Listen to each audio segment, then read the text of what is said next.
And now, a Canadian moment.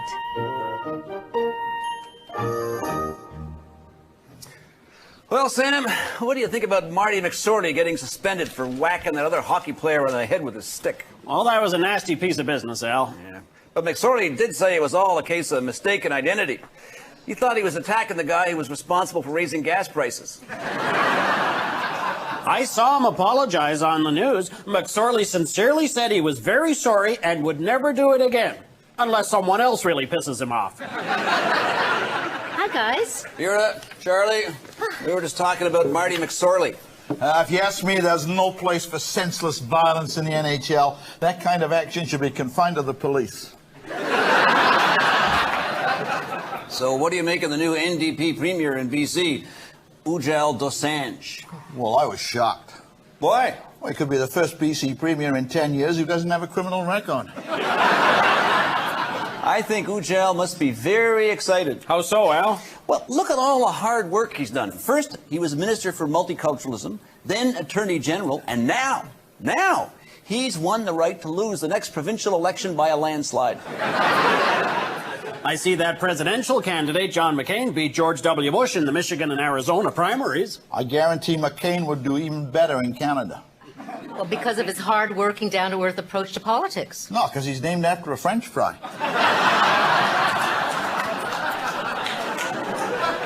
The Montreal Expos say they might be interested in getting that pitcher, John Rocker. Well, John Rocker, isn't he the guy who shot off his mouth and alienated all the people around him? Yeah, he'll fit in perfectly in Quebec. Now,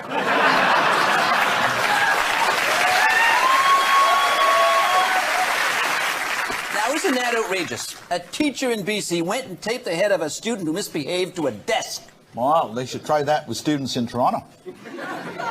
Well, it's a lot harder to aim a gun when your head is stuck to a desk.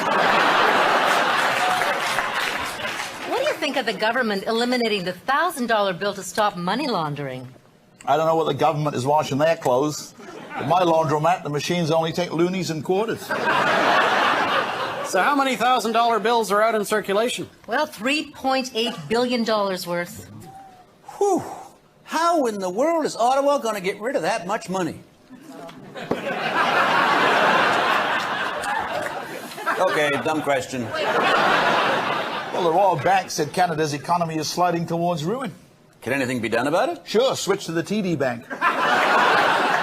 Oh, did anyone else see last night's Late Show? It was a really funny Jerry Lewis movie. Where does Jerry Lewis get off saying those degrading things about women? No way are women baby-producing machines. Oh, with the exception of Marie Osmond. Jerry Lewis is a joke. He's got more oil in his hair than Hibernia. Did you hear about that Kitchener guy who's in court for breaking into an animal shelter? He said he was trying to retrieve his impounded dog after a night of drinking at last year's Oktoberfest. Well, it's downright wrong, if you ask me. Any dog that drinks that much should not be allowed to go to Oktoberfest. Sam, never mind. Well, how about that Edmonton guy who shot a police dog? He was sentenced to 2.5 years in prison. If you ask me, he should have been neutered.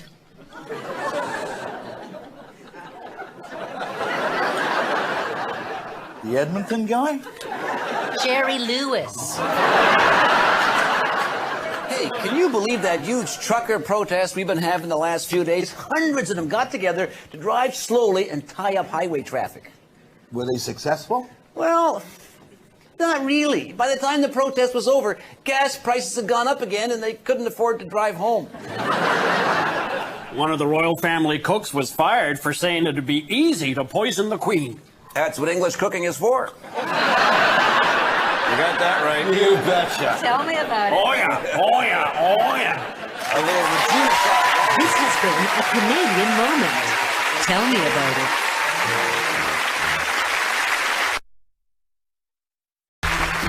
And now, the exciting conclusion of Who Wants to Marry a Multi-Millionaire with Jay Thomas.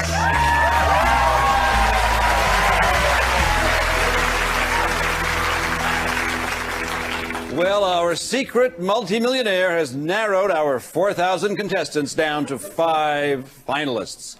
Let's meet them. Amber Peters, a hooker from Vancouver.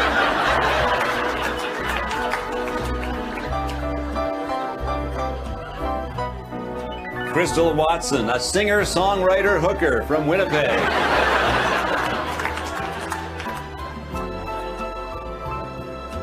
Tiffany, a former hooker from Saskatoon, now a call girl in Regina. Chantel Carson, a computer programmer from Halifax who moonlights as a hooker. And Zelda Koharski, an employee at Mr. Transmission in Calgary. A woman who isn't a hooker but likes money enough to marry a total stranger. And now the moment of truth. Our multimillionaire has made his choice. Which hooker, a lady, will it be? And the winner is Zelda Koharski.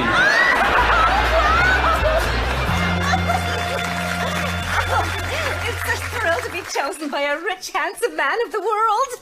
Let's meet him now.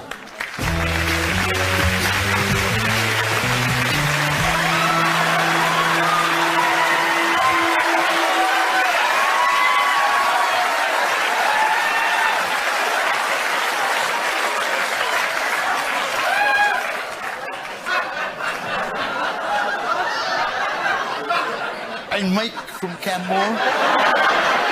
You're a multimillionaire? Well, not yet, but I will be soon. I just bought a 649 lottery ticket. The guy who sold it to me said it was guaranteed to win. So you don't have $1 million? Well, I feel lucky. And that's it for Who Wants to Marry a Fake Millionaire?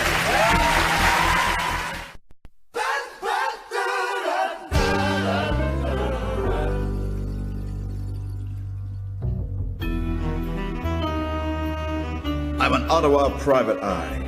That's me in the hat. The time I pulled in Bugsy Siegel. The only arrest I ever made where I had to get deloused afterwards, and I realized why they called him Bugsy. It had been a hard day. I'd collared 3 guys for extortion. Why the Toronto Police Association was selling their decals in Ottawa, I don't know.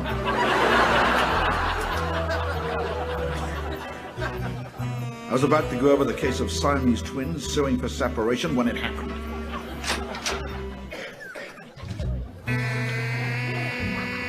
I knew she was trouble by the way the camera zoomed in on her.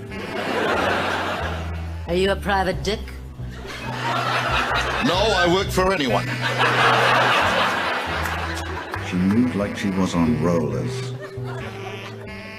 Paint rollers. I got a problem, mister, and I need help. She had lips that moved like 2 rose petals trying to suck an orange dry. A figure that just screamed, bring in the hay, it's time to roll. She was poison, the kind of poison I couldn't resist. But getting too close to a body like that could give a guy a... Woody? What? Would he be trying to set me up? Who? The guy who swept me off my feet to his pied-à-terre in Les Gatineaux for une liaison dangereuse. Then he called me his petite chouette and promised me l'amour éternel. Are you talking sex or a French immersion course? Neither. He was a member of the Reform Party. Did he make an indecent proposal? Yeah. Marriage. He wanted you to be united. Without giving me any alternative. Then the big palooka told me about a member of the Liberal government that had come up with an underhanded pork-barrel piece of legislation that was barefaced robbery of public funds. With this government, there's a lot of those to choose from. Was he specific? Yeah. You heard about the $200,000 fountain being built in the Prime Minister's riding? Well, turns out it's going to be a naked statue. Of who?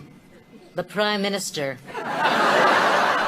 Jean Chrétien, totally naked? Except for a maple leaf. Then where would the water come out of? Through his ears.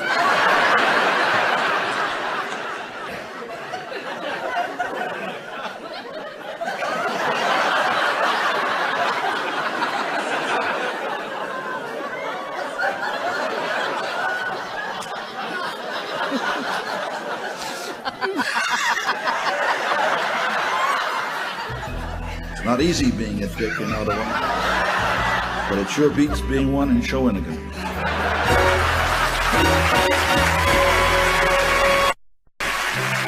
Critic at Large with Gilbert Smythe Bite Me. Ah, if I were any more clever, I'd be impossible to live with. Well, here we sit once again in the midst of a cold, depressing winter. My favorite season. Every March, the biggest stars in Hollywood gather at the Academy Awards to show off publicly which one has the worst taste in designer clothing. So let's look at the so-called nominations. Best Actor in a Leading Role.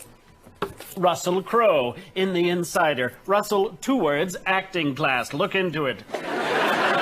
Next, will 78-year-old veteran actor Richard Farnsworth win on Oscar night? He'll be lucky to live till Oscar night. Also nominated, Sean Penn for his role in Sweet and Lowdown. Sean, we dislike you. We really dislike you. Kevin Spacey. Here is a man destined for great things, but not this year. And for his role in The Hurricane, Denzel Washington. As far as I am concerned, he is the most talented African-American actor since Urkel. Next category, actress in a leading role. Annette Bening. Hello, I can't act, but I'm married to Warren Beatty. For her role in Tumbleweeds, Janet McTeer. Oh, I'm sure she'll get a lot of votes, especially from the 2 people who saw the movie. Next, Julianne Moore for her role in The End of the Affair, more like the end of the career. This brings us to the annual nomination of Meryl Streep. Same character, different accent, no award. Oh, and look who's next, Hilary Swank. She plays a gender-bending, sexually ambiguous character whose bizarre lifestyle inevitably leads to tragedy. Well, this reminds me of something similar. What was it? Oh, yes, now I remember. The Women's Television Network. A pathetic collection of Y-chromosome-empowered male wannabes who firmly believe castration is not only a surgical procedure, it's the perfect anniversary gift. And I'd say that even if all my ex-wives did not have programs running on that network. Between the feminine hygiene commercials. Oh, look, no more yeast infection. I can resume bungee jumping. Let's move on to Best Picture. Critics are raving about American Beauty, the somber, depressing story of a pathetic man who experiences a midlife crisis while trapped in a suburban wasteland. For me, it's the feel-good movie of the year. Well, there's been a lot of talk about The Insider, a movie about the corruption in the tobacco industry. I believe The Insider will win Best Picture. I also believe the Earth is flat, Lee Harvey Oswald acted alone, and Demi Moore's cleavage is real. And the final nomination for Best Picture, The Sixth Sense. I see a bad movie. And that's the way I view this year's Oscar nominees. I'm smarter than you are. I'm Gilbert Smythe. Bite me. Oh, how can one man be so brilliant it's beyond measure?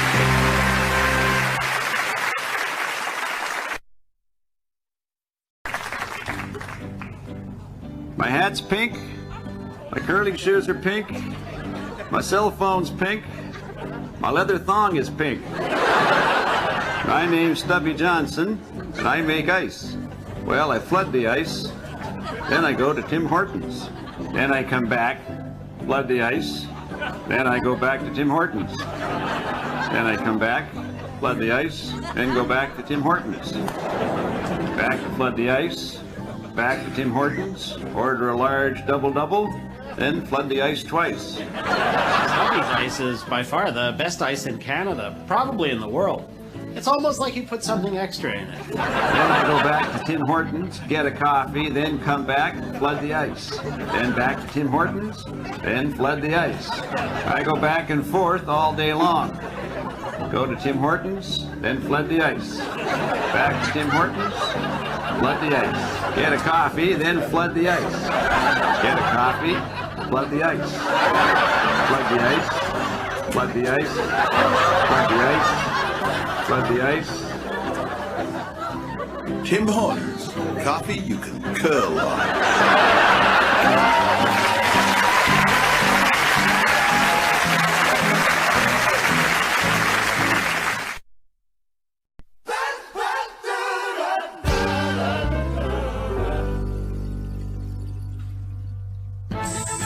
City Pulse News. Standing in for Ann Muskowski and Gord Martineau is former Newsnet screw-up anchor Avery Haynes. Hello. And her co-anchor... Yeah, it's me. Who did you expect? Ted Koppel?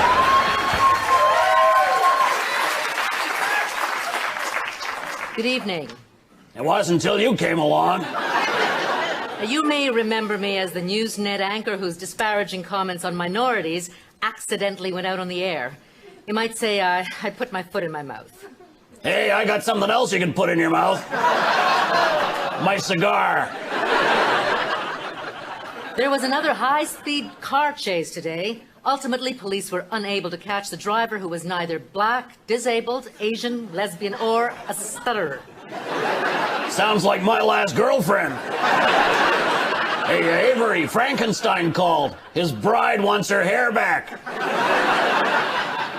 Police have released this photo of the driver. In other news, Toronto is proceeding with its bid for the 2008 Olympics. Many of the athletes will be Asian. So? I just thought you'd like to know. There might be a couple of Asian stuttering lesbian babes in there, too. I don't care about lesbians. I mean, I do care about lesbians. I thought I heard Melissa Etheridge music coming from your office. I'm not a lesbian, although there's nothing wrong with being a lesbian. Good cover-up, Avery. I don't think any stutterers out there caught it. In other news, the space shuttle experienced more problems today. The Canadarm was disabled. Now you're picking on the disabled. What? Something I said? There. That's the news. That's all, folks.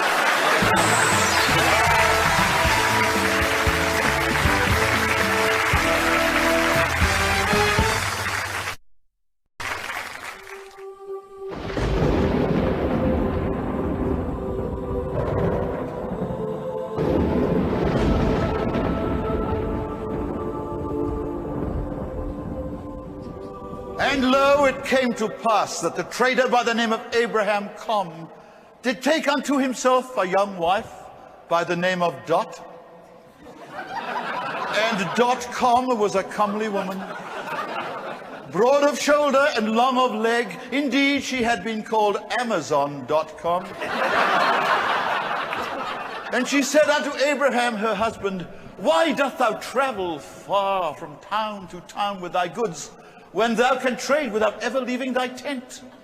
And Abraham did look at her like she was a few saddlebags short of a camel load, but simply said, How, dear? And Dot replied, I will place drums in all the towns, and drums in between, to send messages saying what you have for sale, and they will reply telling you which has the best price. And the sale can be made on the drums, and delivery can be made by Uriah's pony stables, UPS. Abraham thought long and decided he would let Dot have her way with the drums as long as he could have his way with her. And Dot said, There will be a lot of banging in the land. And Abraham replied, It is my most fervent wish that this be so. And the drums rang out and were an immediate success. Abraham sold all the goods he had at the top price without ever moving from his tent. But his success did arouse envy. A man named Maccabea did secrete himself inside Abraham's drum and was accused of insider trading. And the young did take to .com's trading, as does the greedy horsefly to camel dung. They were called nomadic, ecclesiastical, rich Damascus Sybarites, or nerds for short. And lo, the land was so feverish with joy at the new riches and the deafening sound of banging drums that no one noticed that the real riches were going to the drum maker, one brother William of Gates. who had bought up every drum company in the land and indeed insisted on making drums that would only work if you bought Brother Gates's drumsticks. And .com did say, "Oh, Abraham, what we have started is being taken over by others." And as Abraham looked out over the Bay of Ezekiel, or as it came to be known, eBay, he said, "We need a name and a service that reflects what we are." And Dot replied, "Young, ambitious Hebrew owner-operators." "Whoopee," said Abraham. "No, Yahoo," said .com.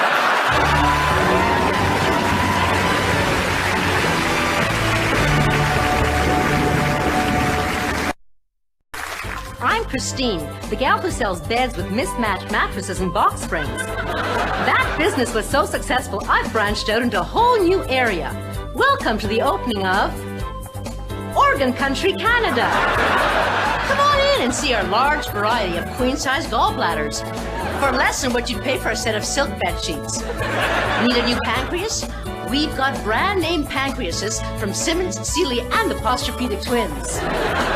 We have single and double colons. And a king-size spleen you won't believe.